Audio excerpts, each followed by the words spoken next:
Hello patrons, so I'm going to try to make this video as quick as I can because it's already pretty late. That's one thing with winter coming on is it's getting darker way earlier, and I think today's Friday, so this weekend it's only going to get worse because we're going to have the sun going down an hour earlier because that makes sense. What I have here in my hands is my Palmetto State Armory GF3. Right now we're sitting at about 1,500 rounds. We're working our way well onto 2,000, which I would imagine should be pretty uneventful. I did have one weird thing happen during one of my reloads, but I'm not sure if a round stripped out as I was trying to lock it in. But other than that, no, I didn't have any malfunctions, anything that I could track directly to the gun. Did notice at least one more pierced primer, which, if you guys remember from my first 1,000 rounds, was something I was running into. This first 500 has been largely Barnaul ammunition, as well as some Red Army Standard, and then pretty much from here on out, I think all my mags are going to be loaded with Red Army Standard, because that's the ammo that I'm going to have left to get this thing to 2,000. As you can see, I was running it mostly with my Primary Arms Cyclops here on top, and seeing how that'll run, and for the most part running really well. It did get to the point where it got so dark and my steel was so shot up that I was having a really hard time discerning it from the berm with how dark it was outside. So I did actually take it off, and I was still having a hard time with iron sights, but I was still getting consistent hits, and eventually broke the piece of wood that the steel was hanging on. So, you know, that is what it is, I guess. I did put the Century Arms comp up here on the front, and that did help with that recoil impulse. If you guys remember, again, from my first 1,000 rounds, the recoil impulse that this thing had with its slant brake was just as bad, if not worse, than the Visca, in my opinion. And you guys know I put that thing on the Visca to really help with that, and it seems to really help with this. This thing is also overgassed. I'm thinking that's just an American thing now with AKs, is overgas it, because as far as the reliability goes, it's probably going to be more reliable overgas than it is undergassed, and it's a lot easier to overgas it than get it to the exact correct gas setting. But it is what it is. But again, we're 500 rounds closer to 2,000 than I was before I started today, and hopefully, possibly by tomorrow, we'll see what my schedule looks like, but at least by next weekend, this thing will be sitting at 2,000 rounds, and I'll be able to do another update. Depending on how time went today, I was going to try to do my review of the Primary Arms 1-6 first focal plane Raptor that was on the rifle that I took to that precision rifle class. It's just getting dark way too early, so I'm not going to be able to do that. So either, again, if I do come out to the range, I might try to knock that out tomorrow, but definitely by next weekend, I would like to do the video on that.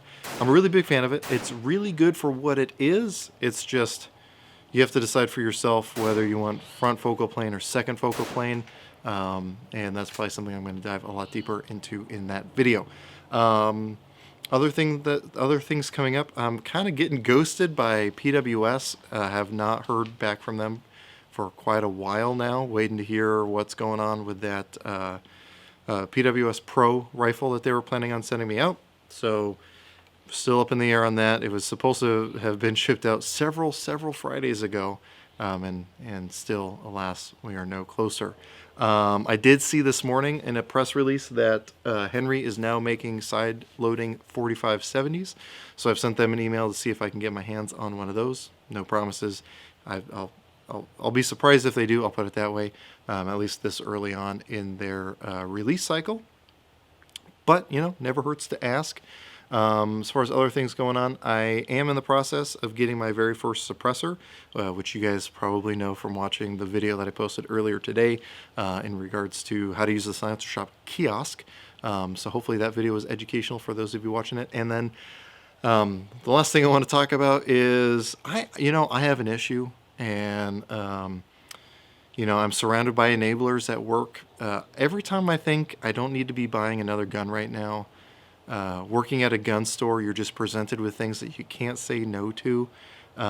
So I had just recently sold a .308 rifle through the store, and I had a bunch of money that was supposed to be coming back to me, and then someone sold us their Arsenal SLR 107 CR, which is the style that's supposed to be chopped down to, I think it's like a 12.5-inch barrel. And had a really good price on it.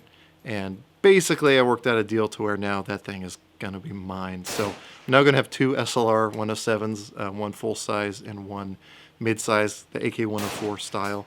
I got a problem, guys. I don't know what to do. Hopefully that'll be the last thing I buy for a while, but I said that last time and here we are. So anyway, that's coming in the future. That should make for an interesting series because I'm going to be most likely SBRing that to get it down to its correct length, because it has just like a little pencil thing sticking out the front right now to get it to 16 inches. But hopefully that thing will be cut down to its appropriate length, and that thing should be a lot of fun. As always, guys, I really do appreciate your support. It really does make a big difference. If you don't already know, I did create a Subscribestar account because I know some people wanted to leave Patreon due to their policies, and we're going over to Subscribestar. So I went ahead and did that.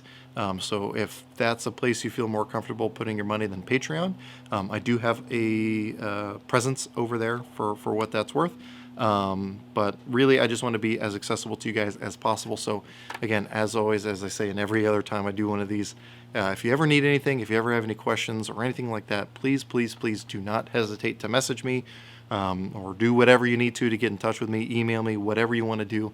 I make a priority to help you guys, since you guys have made it a priority to help out my channel directly. So I really do appreciate that. So anyway, with all that said, as you can probably tell, it's getting even darker than when I first started this video. It should be right around sunset now. I can't see my watch. Oh, also new hearing protection, but with light fading, we'll have to talk about that in another video. So anyway, as always, I hope you got something out of this video, and I appreciate you watching.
Oh, thank you.